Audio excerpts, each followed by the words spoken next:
Assalamualaikum warahmatullahi wabarakatuh. Nama saya Davalin Sana Lubis selaku moderator pada presentasi hari ini. Puji syukur kehadirat Allah Subhanahu wa taala atas rahmat dan hidayatnya kita bisa berkumpul pada hari ini di Zoom meeting. Eh, di sini saya akan mempresentasikan literasi informasi media, kuliah literasi informasi media tentang model inquiry based learning. Di sini kelompok kami beranggotakan satu, saya sendiri yaitu Davaling Sana Lubis sebagai moderator. Kedua adalah Muhammad Iqbal, ketiga Pandita Rangga, keempat Bagas, kelima Ahmad Humaydi, kelima Fahmi. Untuk slide-nya, untuk slide pertama akan dibacakan oleh Saudara Iqbal. Saudara Iqbal, dipersilahkan.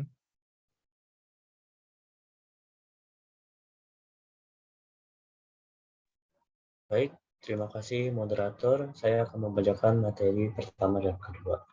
Yang pertama, Google Maps. Google Maps merupakan layanan pemetaan web yang dikembangkan oleh Google. Layanan ini memberikan citra satelit, peta jalan, panorama 360 derajat, kondisi lalu lintas, serta perencanaan rute untuk berpergian dengan berjalan kaki, mobil, sepeda motor, dan lain sebagainya. Google Maps dimulai sebagai program desktop C++ yang dirancang oleh Lars dan Jens Elstrup Rasmussen pada Where2 Technologies pada Oktober 2004. Perusahaan ini diakuisisi oleh Google yang diubah menjadi sebuah aplikasi web. Google Maps diluncurkan pada Februari 2005. Gmail. Gmail adalah layanan surat elektronik milik Google. Pencetus dari layanan ini adalah Paul Buchheit, dan situs ini diluncurkan pada 1 April tahun 2004. Gmail menyediakan kapasitas penyimpanan sebanyak lebih dari 7.538 MB dan terus bertambah. Jumlah ini lebih dari jumlah yang disediakan situs lain seperti Yahoo dan Hotmail. Hal ini berarti para pengguna dapat menyimpan sampai ribuan surat elektronik.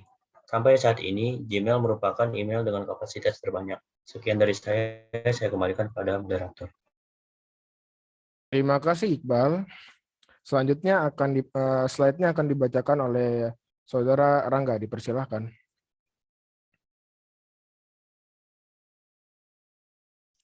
Baik, terima kasih moderator untuk waktunya. Saya akan membacakan yang bagian 3 dan 4. Yang 3 itu ada YouTube. YouTube adalah situs web berbagi video yang didirikan pada 14 Februari 2005. Perusahaan ini berkantor di pusat San Bruno di California dan memakai teknologi Adobe Flash, video, dan HTML untuk menampilkan berbagai macam konten video buatan pengguna atau kreator, termasuk klip film, klip TV, dan video musik. Selain itu, konten amatir seperti blog video, video original, pendek, dan video pendidikan juga ada dalam situs ini. Kebanyakan konten yang ada di situs ini merupakan video milik individual. Untuk yang keempat itu ada Google News. Google News atau dalam bahasa Indonesia Google Berita merupakan sebuah situs kompilasi berita.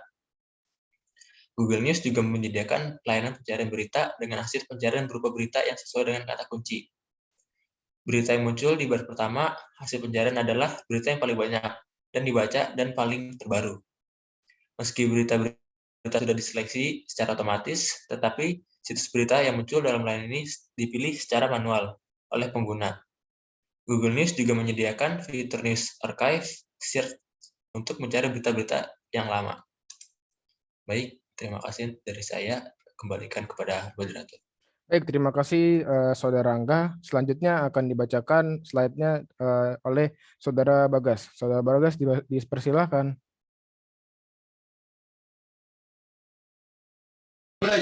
Baik, terima kasih Saudara Dava yang telah memberikan saya kesempatan untuk menyampaikan materi. Google Drive.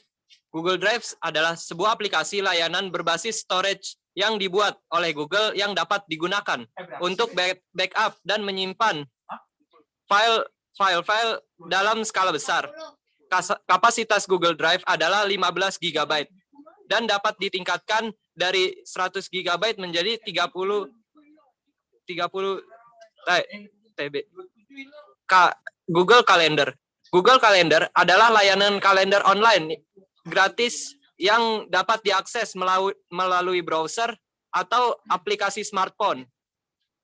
Kalender online tidak hanya menunjukkan tanggal. Google Calendar memungkinkan pengguna untuk melacak aktivitas. Google Plus sungguh mirip dengan Facebook. Yang membedakannya adalah dari karakteristik utamanya, yaitu lingkaran dan percikan. Selain itu, Google Plus hanya berusaha menyatukan Facebook dan Twitter sebagai aplikasi yang berguna untuk jaringan komunikasi. Selanjutnya ada Google Translate.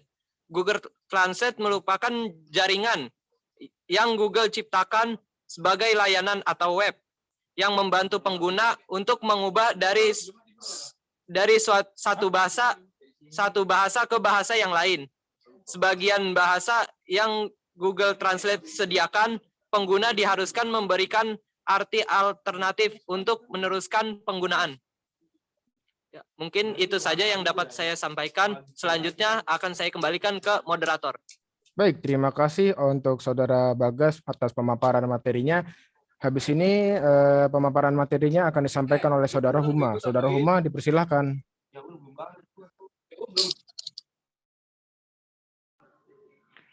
Baik, terima kasih atas kesempatannya.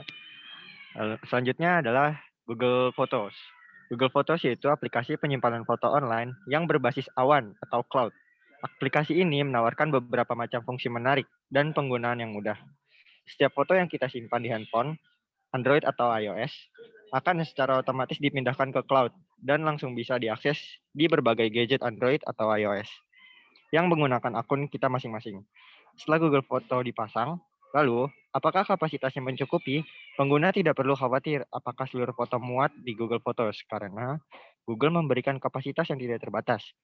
Syaratnya, foto-foto yang diunggah ke Google Photos maksimal memiliki resolusi 16 megapiksel, bukan foto. Video beresolusi, bukan hanya foto, video beresolusi 1080 megapiksel juga bisa masuk ke Google Photos. Yang kedua ada Google Classroom. Google Classroom yaitu salah satu aplikasi pembelajaran daring yang banyak dipakai selama pandemi COVID-19 di Indonesia. Apakah ini dinilai sangat efektif? Karena aplikasi ini dapat dinilai sangat efektif karena dapat menyederhanakan tugas, meningkatkan kolaborasi, dan membina komunikasi dengan baik. Google Classroom yaitu bagian dari G Suite for Education yang juga muncul dalam versi aplikasi seluler. Untuk menggunakannya, pengajar dan murid wajib mempunyai akun Google agar saling terhubung. Selain lebih efektif dan komunikatif, aplikasi ini juga sangat mudah dipakai untuk para pengajar dan para siswa. Yang ketiga ada Google Hangouts. Google Hangouts yaitu perangkat lunak obrolan tempat kita dapat mengirim pesan teks atau menelpon teman dan keluarga secara gratis dan selama kita mempunyai koneksi internet. Saat ini di Indonesia, perangkat lunak Hangouts tidak terlalu baru dan sangat populer di Indonesia saat sekarang. Ini adalah perangkat lunak obrolan yang dirancang dan dikembangkan oleh Google untuk tujuan menggunakan internet, untuk melakukan panggilan suara, pesan teks, mengirim video, dan berbagai gambar secara gratis. Software ini juga mempunyai kemampuan sinkronisasi pada perangkat, sehingga relatif mudah dipakai. Itu saja yang dapat saya sampaikan. Saya kembalikan kepada moderator. Baik, terima kasih oleh Saudara Huma atas pemaparan materinya. Setelah ini akan disampaikan pemaparan materi oleh Saudara Fahmi. Dipersilakan. Oke, yang kedua itu ada model literasi informasi. Model inquiry based. Model inquiry pertama kali dikembangkan oleh Richard Stallman tahun 1962. Penggunaan model inquiry based learning diklaim sebagai model penyelesaian terjadi peristiwa mengenai prosedur menggunakan organisasi pengetahuan dan prinsip-prinsip umum. Target model inquiry based sendiri adalah learning dari kalangan pelajar SMP dan SMA sederajat dan tenaga pendidikan. Penelitian yang berkaitan dengan inquiry based learning. Sampel penelitian ini adalah siswa kelas 4A, 31 siswa sebagai kelompok kontrol. Hasil penelitian menunjukkan bahwa model pembelajaran inquiry berpengaruh terhadap hasil belajar siswa. Sekian dari saya. Kurang lebihnya mohon maaf. Wassalamualaikum warahmatullahi wabarakatuh. Waalaikumsalam. Terima kasih pemaparannya dari Saudara Fahmi. Baik, sekian dari presentasi kami. Kurang lebihnya mohon dimaafkan. Wassalamualaikum warahmatullahi wabarakatuh.